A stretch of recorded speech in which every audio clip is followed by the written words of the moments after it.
Welcome back to another video. As you guys can tell from the title, this video is about supplements. In this video, I'm only going to talk about supplements that I'm actively using and I think are important for you guys if you want to enhance your performance. Obviously, there are way more supplements out there that you can use for certain goals, to achieve your goals faster. But like I said, these are the supplements that I use. Let's start with creatine monohydrate. A lot of people ask me that all the time. Is that legal? What is it? What does it do? Is it safe? This is a muscle building, performance enhancing supplement, and it's probably one of the safest supplements out there. Mind you, I said creatine monohydrate. I'm not talking about anything, any kind of mixtures.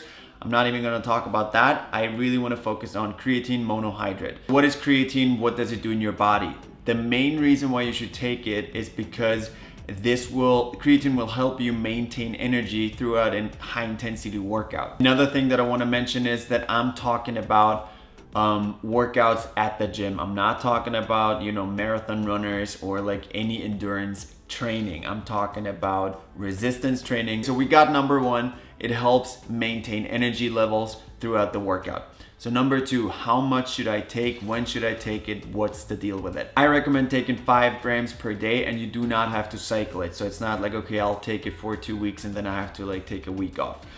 Because you have creatine in meats. And if you eat a lot of meat, you already have a lot of creatine in your diet, which is great.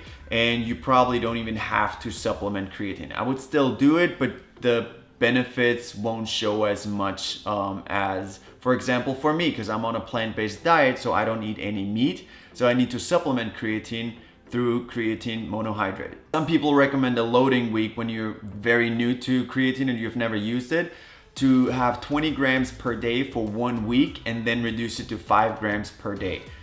I personally like that approach. I've done it several times, and every time when I have very stressful just phase in my life and I work out a lot and I feel like, hey, I'm getting really tired throughout my workouts and my recovery my recovery period is way longer than it used to be. So that's when I throw in like a loading week where I just do 20 grams per day, and it helps me a lot. And on top of that, I feel way stronger because I have more energy, and yeah, I just feel great.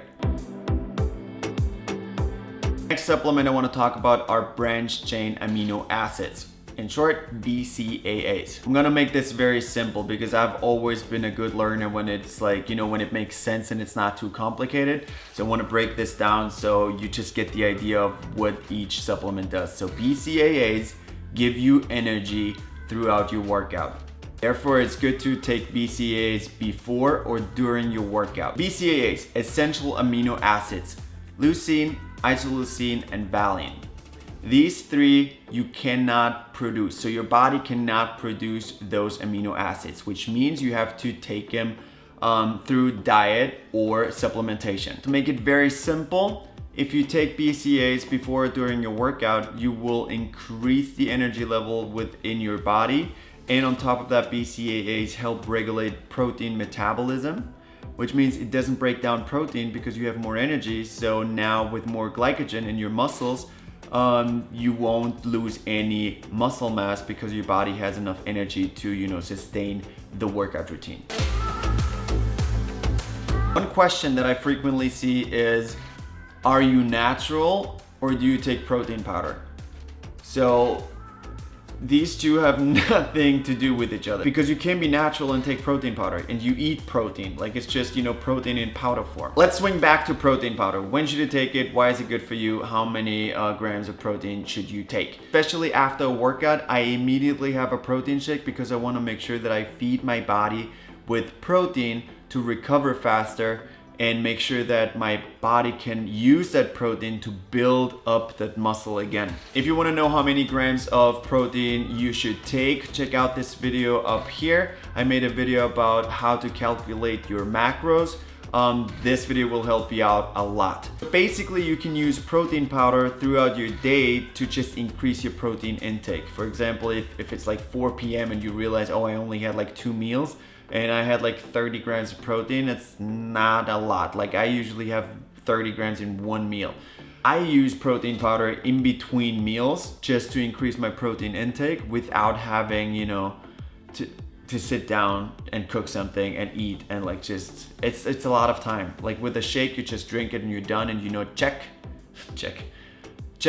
I got my protein and I'm good to go. One main reason why you should take protein powder after a workout or use it in between is because you want to build muscle, right? I mean, that's the goal. There are different kind of protein powders out there. There's whey protein, casein, there's soy products, there's like organic pea protein, rice protein, like so many different things.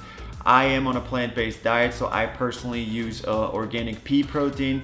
I just feel better with it. I used to take whey protein before I you know, went on that plant-based diet, which was about 5 years ago.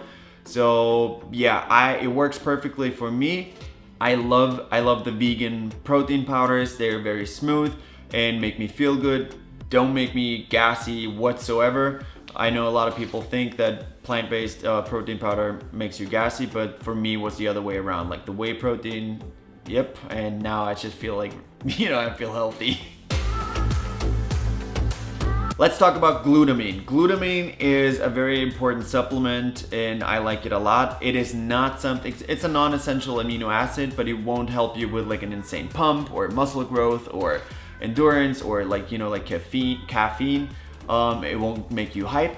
This is our recovery supplement. Glutamine helps you remove ammonia out of your muscles, which, you know, can occur throughout heavy, high-intensity workout routines. So we work out, we build up, I just call it trash in there, you know, all that lactic acid, like all that acidity in our muscles. And then with glutamine helps you regulate your acid-base levels, which is great because this will help you recover faster. And if you recover faster, you can go to the gym sooner and you can get more gains. I personally like taking 10 to 15 grams post-workout in a shake. So I just, you know, throw it to the protein powder and have some almond milk and maybe a banana with it.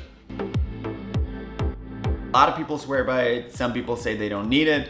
I personally like it because I don't drink coffee at all. So whenever I have pre-workout that includes caffeine, I just feel like like, you know, that little what is it, the squirrel in that one movie.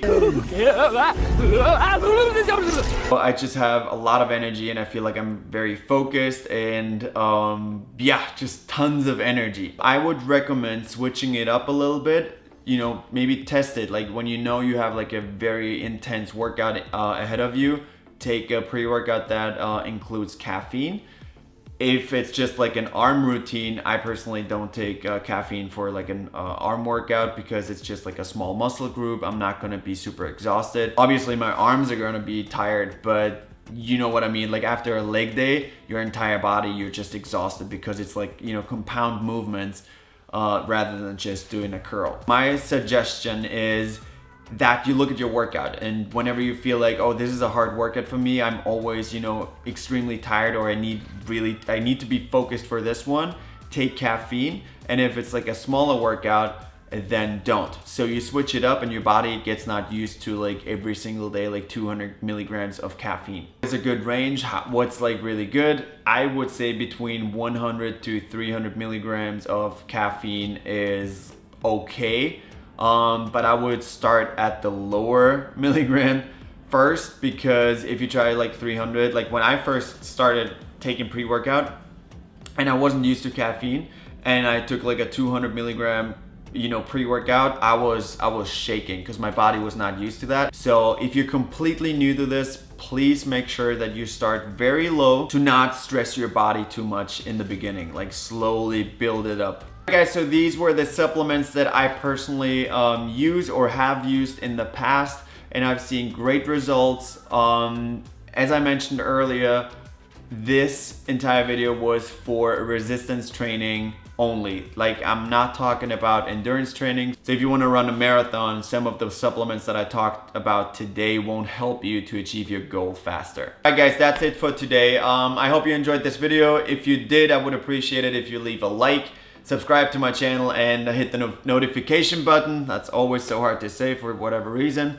And yeah, leave a comment below and let me know what you guys want to see. I have one special video planned within the next 3 days. Thank you so much for watching. I'll see you next time.